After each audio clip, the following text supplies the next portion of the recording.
ऐसे बहुत से कंट्रीज़ हैं जहाँ पे हिंदू रहते हैं। आप पूरे वर्ल्ड से हिंदू को बुला के ये कह दो कि आप हिंदू हो इसलिए हम आपको बुला रहे हैं, तो ये चीज़ पॉसिबल नहीं है। इंडिया भी एक सेकुलर कंट्री है, डेमोक्रेटिक कंट्री है और आगे भी रहेगा। लेकिन बात ये है कि जो सॉल्यूशन है टेम्परेरी नहीं ढूंढना चाहिए, उसका परमानेंट सॉल्यूशन ढूंढना चाहिए। इसका कोई सेंस नहीं बनता। ये तो बहुत ही मतलब समझ लीजिए अनपढ़ों वाली बात है कि हिंदू को हम बुला लें यहाँ पे। कोई सेंस नहीं इस बात का, कोई भी बिल्कुल। मैं तो इसके फेवर में नहीं हूँ। हाँ, बांग्लादेशी हिंदूज़ रहते हैं, उनके लिए जो है इंडिया की गवर्नमेंट को सोचना चाहिए कि कैसे जो है उनको माइग्रेट कर सकते हैं यहाँ पर, ताकि जो लोग इम्पैक्टेड हैं उनको जो है हम हेल्प कर सकें। अगर आपके सिटीजन्स वहाँ रह रहे हैं, जिनके पास सिटीजनशिप है इंडिया की, वो बांग्लादेश में रह रहे होते, आप बिल्कुल बुलाइए उन्हें। लेकिन अदर कंट्रीज से कोई सेंस बनता है इस बात का? कभी नहीं बनता है। रोहिंग्या बांग्लादेशी वो घुसपैठ लोग जो मुस्लिम लोग आके बसे हुए हैं, इन सबको बाहर पहले खदेड़ा जाए ना। सबसे ज़रूरी तो ये है। सरकार क्या कर रही है? सरकार तो इस पे एक्शन ले नहीं पा रही है, क्या करें। पूर्ण बहुमत की सरकार होती तो कुछ एक्शन लेते मोदी जी। भारत के लिए खतरा तो जितने ज़्यादा हम लोग अपने पड़ोसी देशों को खोते जा रहे हैं उतना ज़्यादा बढ़ता ही जा रहा है। एक तरीके से हम लोग देखा जाए तो पूरी तरफ से एक राउंड सर्कल में घिर रहे हैं। ये सब पॉलिटिकल टॉपिक्स होते हैं, सब अपने फ़ायदे के हिसाब से नेता इस्तेमाल करते हैं, उस हिसाब से लोग देखते हैं, तो कोई दिक्कत की बात नहीं है। हर देश में ये चीज़ है, कहीं धर्म के बेस पे है, कहीं कास्ट के बेस पे है, कहीं वो है। आप कहीं भी देख लीजिए, अनरेस्ट कहीं भी होता है तो हमेशा दो समुदाय की लड़ाई में ही होता है, तो वो इतनी बड़ी चीज़ नहीं है। हमारे आसपास सपोर्ट करने को कोई तो होना चाहिए। चलिए ठीक है, हम मानते हैं भारत भी एक अपने आप में एक पावर है, लेकिन पावर है इसका मतलब आप ये नहीं है कि अगर क्रिकेट टीम है तो उसमें सपोर्ट तो लगता ही लगता है। अगर 11 लोगों की टीम है तो जो सपोर्टिंग जो पीछे बैठे होते हैं, कहीं ना कहीं आप ऐसी सिचुएशन में फंसते हो कि कभी कभी उनका भी काम आता है। इस वक्त हमें भी उसी तरह सतर्क रहना चाहिए। हो सकता है हमारे इंडिया में भी इस तरह से हो सकता है। कैसे, हम तो विश्व गुरु हैं ना। हाँ, तो विश्व गुरु बने कहाँ हैं? अभी विश्व गुरु के कगार पे ही थे, तब तक दुनिया ऐसे क्या तमाम लोग ऐसे लोग हैं जो आगे नहीं बढ़ने देना चाहते हैं इंडिया को। भारत के पड़ोस में बांग्लादेश में जिस तरीके से इस वक्त की स्थितियां हैं, उसको लेकर सोशल मीडिया पे कई सारी खबरें आ रही हैं। कई लोग कह रहे हैं कि इस वक्त बांग्लादेश जो है वो बहुत ही इस वक्त दिक्कत से गुजर रहा है और वहाँ पर हिंदुओं को प्रताड़ित किया जा रहा है। कुछ लोग ये कह रहे हैं कि वहाँ पर जो युवा हैं वह अशांत हो चुके हैं। कुछ लोग ये कह रहे हैं कि वहाँ पर जो लोग हैं उन लोगों को अगल बगल के देशों में शरणार्थी के रूप में जाना पड़ सकता है। जिस तरीके से वहाँ की प्रधानमंत्री इस वक्त पूर्व प्रधानमंत्री इस वक्त खुद शरण ली हुई हैं भारत में, तो कहीं ना कहीं यह सवाल जो है खड़ा हो रहा है कि आखिर बांग्लादेश का क्या होगा, बांग्लादेश का भविष्य क्या होगा। इसको लेकर आज हम बात करेंगे। हम लखनऊ में मौजूद हैं, तो कुछ युवा हैं, कुछ लोग हैं यहाँ पर, तमाम जो आए हैं उन लोगों से हम बात करेंगे, समझेंगे कि जानेंगे कि लोगों का क्या यहाँ पे हाल। आप लोग यहीं लखनऊ से ही हैं? बाहर से हैं। अच्छा, जो बांग्लादेश में भी चल रहा है उसको लेकर आप क्या सोच रहे हो? क्या इम्पैक्ट आएगा भारत पे? पड़ोसी देश है, थोड़ा सा रिलेशन तो इफेक्ट होगा, बट इंडिया और बांग्लादेश के संबंध हमेशा अच्छे रहे हैं, तो वो इतना लॉन्ग रन में नुकसान नहीं देगा। गवर्नमेंट बदलेगी, थोड़ा अभी अनरेस्ट है, उसकी वजह से थोड़ा सा दिक्कत रहेगी, बट ऐसा लॉन्ग रन में आई डोंट थिंक कि कोई दिक्कत होने वाली है। कोई दिक्कत नहीं होगी। अच्छा, आपको क्या लगता है? जियो पॉलिटिकल में इंटरेस्ट नहीं है। पॉलिटिकल नॉलेज ही नहीं है। नॉलेज ही नहीं, मतलब इंटरेस्ट नहीं रखते। इंटरेस्ट नहीं। तो आपको लग रहा है कि इससे व्यापार के साथ और तमाम जो पहले रिलेशन था वो रिलेशन उतना ही रहेगा कि कम होगा? जैसे अगल बगल बात करें तो पाकिस्तान, चाइना से हमारे रिलेशन हमेशा ख़राब रहे हैं। इसके साथ अब उधर लंका की स्थितियां अभी ख़राब हुई हैं, मलेशिया से अभी रिलेशन ख़राब चल रहे हैं। तो बांग्लादेश को आपको कैसे लग रहा है? कि सबसे इम्पोर्टेंट क्या देखना चाहिए ना, हमारे इंडिया के इर्द गिर्द चाइना बहुत सपोर्ट करता है नेबरिंग कंट्रीज़ को, वो भारत को चारों तरफ से घेरना चाहता है। तो हमें ये देखना चाहिए कि हमें जो नई गवर्नमेंट वहाँ पे इंटरिम बनी है एज ए इंडियन गवर्नमेंट, हमें भी उन्हें थोड़ा सहयोग देके या कुछ करके, क्योंकि हमें अपने जो है जियो पॉलिटिकल जो रिलेशन है वो सही रखने पड़ेंगे। अगर चाइना उनको सपोर्ट देने लगेगा वो दिक्कत ज़्यादा देगी भारत को, क्योंकि चाइना ने पहले श्रीलंका को दिया, फिर पाकिस्तान को दिया, फिर नेपाल को दिया, अब ये अनरेस्ट यहाँ हो गया है। तो भारत ये कोशिश करे कि कोई और उसके लिए ज़्यादा करीबी ना हो जाए।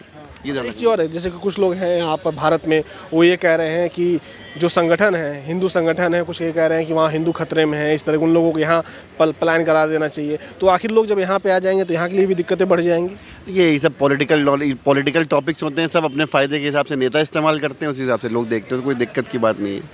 हर देश में ये चीज़ है, कहीं धर्म के बेस पे है, कहीं कास्ट के बेस पे है, कहीं वो है। आप कहीं भी देख लीजिए, अनरेस्ट कहीं भी होता है तो हमेशा दो समुदाय की लड़ाई में ही होता है, तो वो इतनी बड़ी चीज़ नहीं है। आइए और भी लोगों से बात करेंगे। और भी लोग यहाँ कुछ युवा हैं, उन लोगों को समझते हैं कि आखिर ये युवा क्या समझ रहे हैं। अच्छा, आप लोग यहीं लखनऊ से हो? जी, लखनऊ से। अच्छा, ये बताओ अभी जो बांग्लादेश में हुआ है, जान रहे हो इस बारे में? जी, कैसे देखते हो इसको क्या लग रहा है भारत में क्या असर आएगा इसका? भारत में थोड़ा बहुत तो असर आना चाहिए। जो वहाँ बांग्लादेशी हिंदूज़ रहते हैं उनके लिए जो है इंडिया की गवर्नमेंट को सोचना चाहिए कि कैसे जो है उनको माइग्रेट कर सकते हैं यहाँ पर, ताकि जो लोग इम्पैक्टेड हैं उनको जो है हम हेल्प कर सकें। हेल्प करते, क्या नाम अपना? शुभम। शुभम, अच्छा ये बताओ मुझको, जैसे मान लो वहाँ पे जो लोग हैं उन लोगों को अगर हमको मदद पहुँचानी है या उनको यहाँ पर लाना है, तो आपको लग रहा है उनके लिए व्यवस्था है हम लोगों के पास? मुश्किल है, अभी तो मुझे लगता नहीं है कि ऐसी कोई व्यवस्था है। मोदी जी ने ट्वीट तो किया है और इंस्टाग्राम में भी पोस्ट डाले थे उन्होंने, लेकिन रियलिटी में कितना क्या चीज़ें हो रही हैं मुझे नहीं पता। अच्छा, एक चीज़ बताओ, जो अभी हुआ है बांग्लादेश के साथ, इसके पहले वो श्रीलंका के साथ हो चुका है, पाकिस्तान के साथ हो चुका है, तो हमारे अगल बगल कंट्रियों में इस तरीके से हो रहा है, उसको आप कैसे देख रहे हो? सर, ये सारी कंट्रीज़ इंडिया के कंपैरिजन में बहुत छोटी हैं, तो मेरे हिसाब से जो है जो रूल्स एंड रेगुलेशंस हैं, जो डिसिप्लिन है वहाँ की कंट्रीज़ और उनकी इकोनॉमिक कंडीशंस थोड़ी सी जो है वीक हैं हमारे से कंपैरिजन में। तो इंडिया में तो नहीं होना चाहिए ऐसी चीज़ें, लेकिन हाँ वहाँ से हमें ये चीज़ सीख लेनी चाहिए कि कैसे जो गलतियाँ हुई हैं उन गलतियों से सीख लें और ट्राई करें कि अपनी इकोनॉमिक सिचुएशन को अच्छे से अच्छा करें। और जो अपनी डेवलपिंग कंट्रीज़ हैं, जो कि अड़ोस पड़ोस में से चाइना है और भी जैसे देश हैं जो कि अच्छा करें, उनसे सीख लेके उनकी तरफ जा देखना चाहिए। नेगेटिविटीज़ को छोड़ के पॉजिटिविटीज़ की तरफ देखना चाहिए। पॉजिटिव की तरफ तो देखना चाहिए।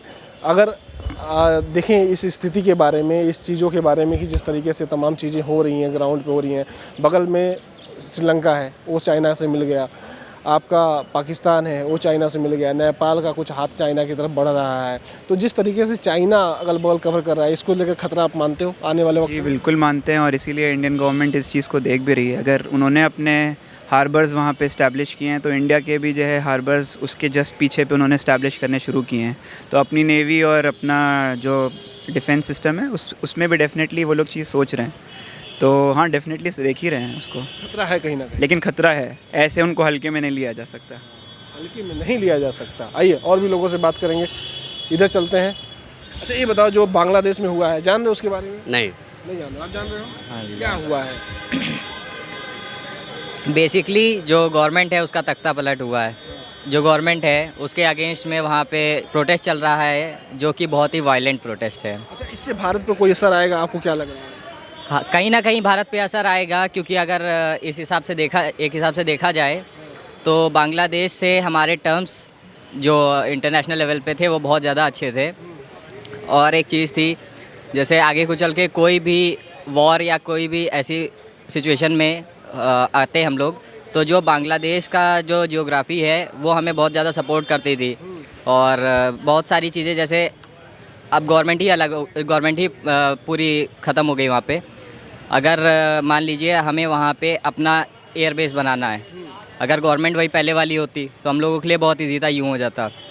आज के टाइम पे हमारे पास वहाँ कुछ नहीं है। अच्छा, इसी और बताओ, जैसे कि अगल बगल जो हमारे पड़ोसी हैं, चाहे पाकिस्तान हो, नेपाल हो, फिर श्रीलंका हो, सबके पीछे कहीं ना कहीं चाइना खड़ा दिखाई दे रहा है। बिल्कुल दिख रहा है। अब बांग्लादेश में भी कहीं ना कहीं लोग कह रहे हैं कि चाइना का हाथ है और इस वजह से ये तमाम चीज़ें हुई हैं, तो क्या खतरा बढ़ गया भारत के लिए? अब भारत के लिए खतरा तो जितने ज़्यादा हम लोग अपने पड़ोसी देशों को खोते जा रहे हैं उतना ज़्यादा बढ़ता ही जा रहा है। एक तरीके से हम लोग देखा जाए तो पूरी तरफ से एक राउंड सर्कल में घिर रहे हैं।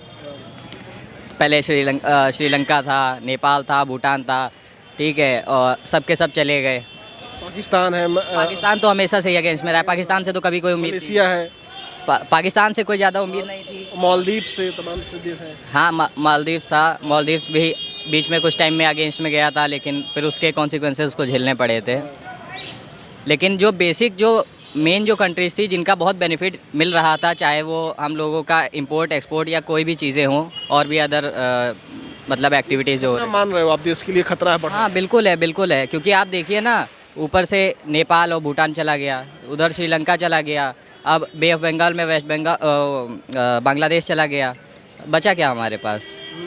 हमारे आसपास सपोर्ट करने को कोई तो होना चाहिए। चलिए ठीक है, हम मानते हैं भारत भी एक अपने आप में एक पावर है, लेकिन पावर है इसका मतलब आप ये नहीं है कि अगर क्रिकेट टीम है तो उसमें सपोर्ट तो लगता ही लगता है। अगर 11 लोगों की टीम है तो जो सपोर्टिंग जो पीछे बैठे होते हैं, कहीं ना कहीं आप ऐसी सिचुएशन में फंसते हो कि कभी कभी उनका भी काम आता है। अच्छा, मुझको ये बताओ, आप जिस तरीके से अभी स्थितियाँ बन रही हैं, आपको क्या लग रहा है कि आने वाले वक्त में ये चीज़ें सुधरती हुई नज़र आ रही हैं कि या जैसे कुछ लोग कह रहे हैं बिगड़ती ही नज़र आ रही हैं अभी तक, बिगड़ती हुई नज़र बिगड़ती ही आ रही हैं। सबसे पहले देखिए श्रीलंका हुआ, फिर नेपाल हुआ, फिर इधर इसके बाद अब मालदीव्स हुआ, अब बांग्लादेश की बारी है और वो तो हो ही गया सारा ख़त्म। और एक और चीज़ है ना, जब इंदिरा गांधी ने उसको अलग करवाया, जो भी चीज़ें हुई, वॉर हुआ, सब हुआ, बहुत टाइम से भारत उसकी रक्षा, एक तरीके से देखा जाए तो प्रोटेक्शन भी कर रहा था। ये बात आप मानेंगे कि भारत ही प्रोटेक्शन कर रहा था, क्योंकि बांग्लादेश अपने आप में ऐसी कंट्री नहीं है जो अपने आप को बचा सके।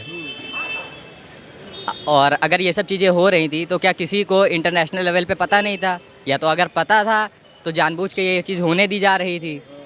यानी कहीं ना कहीं जो इंटेलिजेंस है उसका फ्लेवर है पूरी तरह। बिल्कुल बिल्कुल है। अच्छा, मुझको ये बताओ, अभी जो जो स्थितियाँ बनी हैं, तमाम चीज़ें हुआ है, वहाँ पर लोग ये कह रहे हैं कि हिंदू को प्रताड़ित किया जा रहा है, हिंदुओं को माइग्रेट कर देना चाहिए भारत में। तो कैसे हो पाएगा? माइग्रेट करके अगर लाएंगे तो रखेंगे कहाँ, खिलाएंगे क्या? माइग्रेट करना इज़ नॉट द सॉल्यूशन। ऐसे बहुत से कंट्रीज़ हैं जहाँ पे हिंदू रहते हैं। आप पूरे वर्ल्ड से हिंदू को बुला के ये कह दो कि आप हिंदू हो इसलिए हम आपको बुला रहे हैं, तो ये चीज़ पॉसिबल नहीं है। इंडिया भी एक सेकुलर कंट्री है, डेमोक्रेटिक कंट्री है और आगे भी रहेगा। लेकिन बात ये है कि जो सॉल्यूशन है टेम्परेरी नहीं ढूंढना चाहिए, उसका परमानेंट सॉल्यूशन ढूंढना चाहिए। इसका कोई सेंस नहीं बनता। ये तो बहुत ही मतलब समझ लीजिए अनपढ़ों वाली बात है कि हिंदू को हम बुला लें यहाँ पे।